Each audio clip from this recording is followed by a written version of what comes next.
Le 9e rendez-vous triennal sino-africain a lieu à la maison mère, plus précisément à Beijing, la capitale chinoise. Il a été précédé de l'édition 2021 à Dakar, particulièrement marquée par la pandémie de Covid-19.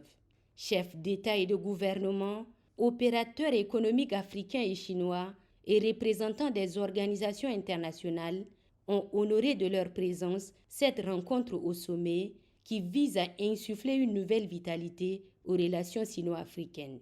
L'édition 2024, placée sous le thème « S'unir pour promouvoir la modernisation et construire une communauté d'avenir partagée Chine-Afrique de haut niveau », a vu la présence très remarquée du président de la République, chef de l'État, Mahamat Idriss Déby Itno, venu à Beijing afin de partager avec ses pairs sa vision de cette coopération Chine-Afrique.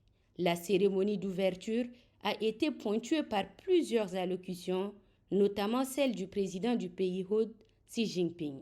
Tout en vantant la coopération gagnant-gagnant entre la Chine et l'Afrique, le président chinois a appelé ses pairs à la consolidation de cette communauté de destin qui sous-tend le progrès commun et l'harmonie entre l'homme et la nature.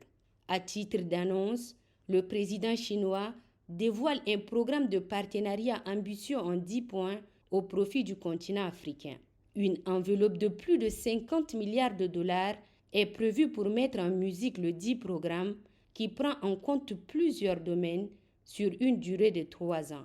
Pour le président sénégalais Bassirou Diomaye Faye, coprésident du FOCAC, le mécanisme a eu de très nombreux résultats, mais les défis de l'Afrique restent immenses. C'est pourquoi Bassirou Diomaye Faye a plaidé pour que le FOCAC s'inscrive dans une dynamique de renforcement et de diversification afin de poursuivre le partenariat gagnant-gagnant prôné.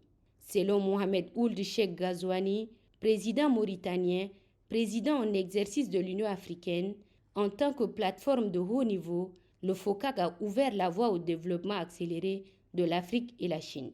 Il cite pour preuve les réalisations faites dans le cadre de ce partenariat et soutient aussi son renforcement.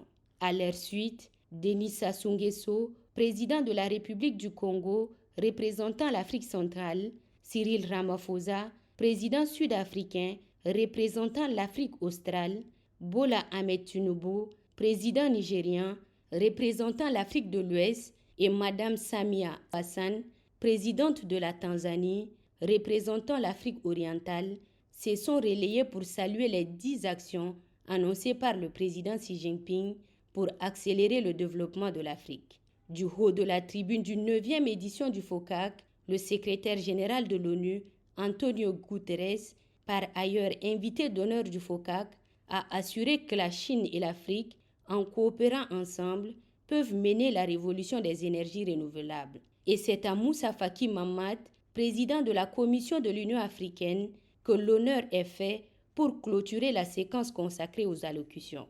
Pour lui, Beijing 2024 annonce un nouveau monde basé sur le progrès et la prospérité et guidé par les principes, ce qui épouse la vision prônée par son organisation pour relever les défis mondiaux, a-t-il ajouté. Il convient de préciser que la Chine est aujourd'hui le principal partenaire commercial du continent africain. Ses investissements directs en Afrique sont estimés à plus de 53 milliards de dollars selon le dernier rapport sur l'investissement dans le monde. À l'occasion de cette édition du FOCAC, le président congolais Denis Sassou Nguesso a été désigné par ses pairs pour assurer la coprésidence tournante de FOCAC pour les 3 années à venir.